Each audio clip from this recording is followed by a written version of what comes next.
So I was home physically with my girls, but I was not like mentally present at all. My days just revolved around videos for TikTok Shop. Hi guys, so my name's Ashley and I started this YouTube channel a couple months ago. This is like my first video where I'm just trying to sit down and be more casual, just so you guys can get to know me a little bit more. I live in the Chicagoland area. I have 2 little toddlers who are girls, and then I'm married. And we have a dog. I did leave my corporate job at Walgreens. I left about over a year ago now. I was there for 10 years and I decided to leave so I could stay home with my 2 little girls. And that was a big decision because we weren't necessarily financially prepared for that. We kind of just knew, like I felt God was really calling me to just stay home. It was just a lot of work driving there, and it was a lot of work coming home with them. And then I just always felt a little bit bad leaving them at daycare. And yeah, so long story short, I left Walgreens to stay home with them.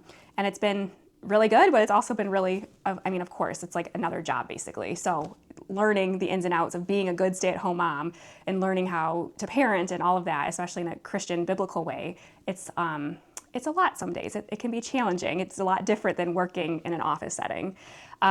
So basically, after I left my corporate job, I had told my husband I would figure out a way to make income online from home. In some way, I would figure it out.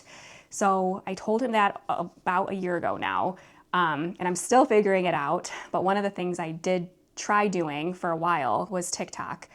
And if you're familiar with TikTok, it's definitely a different type of platform.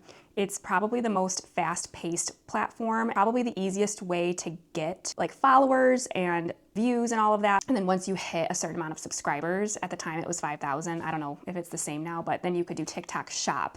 So that's what I tried to do. I was to get to 5,000 followers, I was posting content about where I live and just parks in the area and restaurants and just fun food outings and things like that. That's how I was able to get to the follower count. And then I went right to TikTok Shop, where you're trying to sell products basically on TikTok, which, okay, I'm sure it's life-changing. It is, I know people. It's life-changing money, and it can be.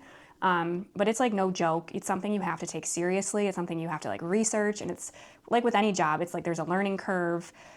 For me, it wasn't any of those things that was the struggle. It was more just I was on my phone nonstop, obsessing over the numbers, all day, every day, checking my phone, thinking of what product to do next, thinking of how to edit it better, how to make the hooks better. I was not present. So I was home physically with my girls, but I was not mentally present at all. I wasn't trying to make an effort to play with them. I was my goal every single day was to make them be kind of independent and be quiet so I could edit my videos or make a video. And my days just revolved around videos for TikTok Shop. And I was I don't think God is calling me to this. This does not seem, I never felt at peace with what I was doing. I always felt anxious and I always felt guilty, and I always felt this isn't getting any better either. Even though I'm learning how to do it and I was getting good at it, you could say, it just wasn't, I just don't think it was meant for me. But while I was doing all of that, the whole reason I even started with making content was because my dad, he has his own company and he needed some social media help. So I kind of got my feet wet making videos for him, which those videos, because it's a niche type of industry he's in, those videos would blow up for me. And it gave me confidence to make my own videos. So anyways, all that to be said, I just learned a lot about myself when making TikTok videos. For me, it was just not the right path for me, at least at that time. So I still make videos for my dad. He just pays me, it's just easy little things here and there I do for him with social media, which has been such a big help for his company. So that part is really cool to see how amazing TikTok can be, and Instagram, and even on YouTube, I post YouTube shorts for him too. So anyways, that's kind of what happened after I left Walgreens. I really just dove into learning content. And in the whole time, I knew deep down, I was I just want something a little bit more long term, not so fast paced, not so hustle culture, girl boss babe, all that stuff. I was I feel that's too much for me. I'm a mom of 2 little girls. I'm married. I'm Christian. There's so many things that also need to take priority over chasing the algorithm and these numbers and going after all these brand deals and trying to get noticed. And it just wasn't, I couldn't do it. So I knew I always wanted something a little different, which is why YouTube was always, always in the back of my head, always, even after college. When I graduated college, like over 10 years ago, 12 years ago, wow. When I graduated college, I was like, I want to make a YouTube channel because I was very into health and fitness, and I liked sharing all of that type of stuff. And I was a fitness instructor at Anytime Fitness, and I was like I wanted to like go after it, and I wanted to make a YouTube channel. But I just like, I guess confidence and just excuses got in the way.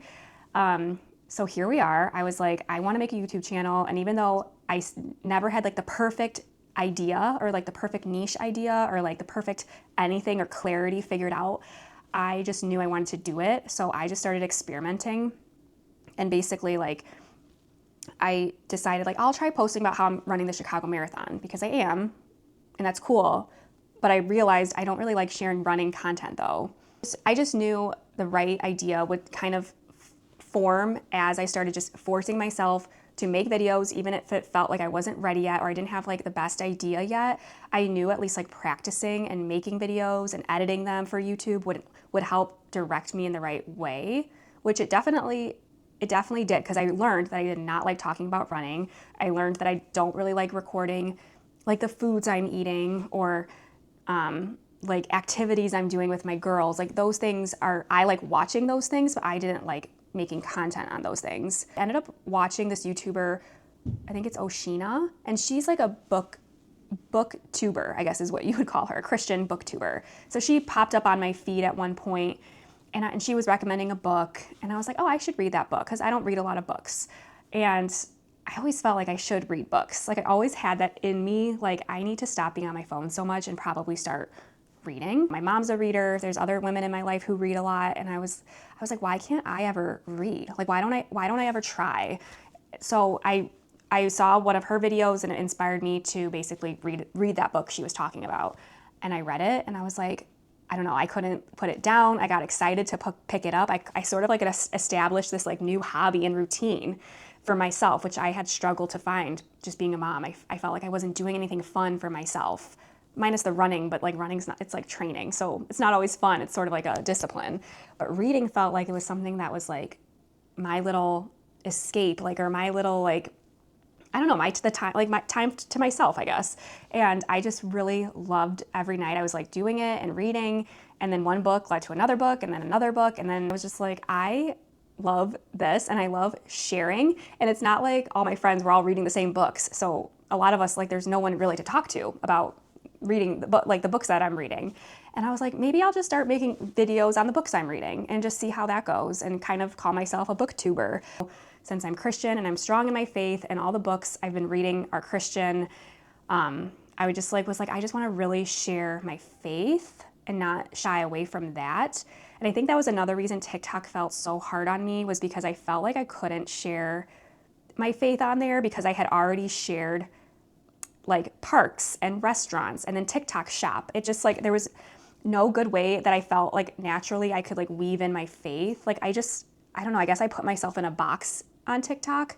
So with YouTube, I'm like, no more of that. This is gonna be like my thing. I would love to build a community of women that have like the same faith, or they're on their faith journey. They wanna start reading Christian books. They wanna understand like what books are worth it, or they just wanna see another mom reading books and what she thinks about them, basically. So that's why I created this channel, and I really want to try to not be so hyper-focused on like editing and making everything perfect, because to me that's like not as genuine, and I was just not being genuine, I feel like, on TikTok. Even though I worked so hard to get where I was on TikTok, I never felt peace with it, ever. So anyways, that's why I started this channel. Obviously, this is a brand new channel. I think I only have 143 subscribers. I do check probably too much to see if I have gotten any subscribers, but I am so new, so I know it's gonna take time. But if you could subscribe or like this video, I would seriously appreciate it a lot. But yeah, that's really all I wanted to say. And I hope you guys have a good rest of your day, and I'll see you guys in my next video. Bye.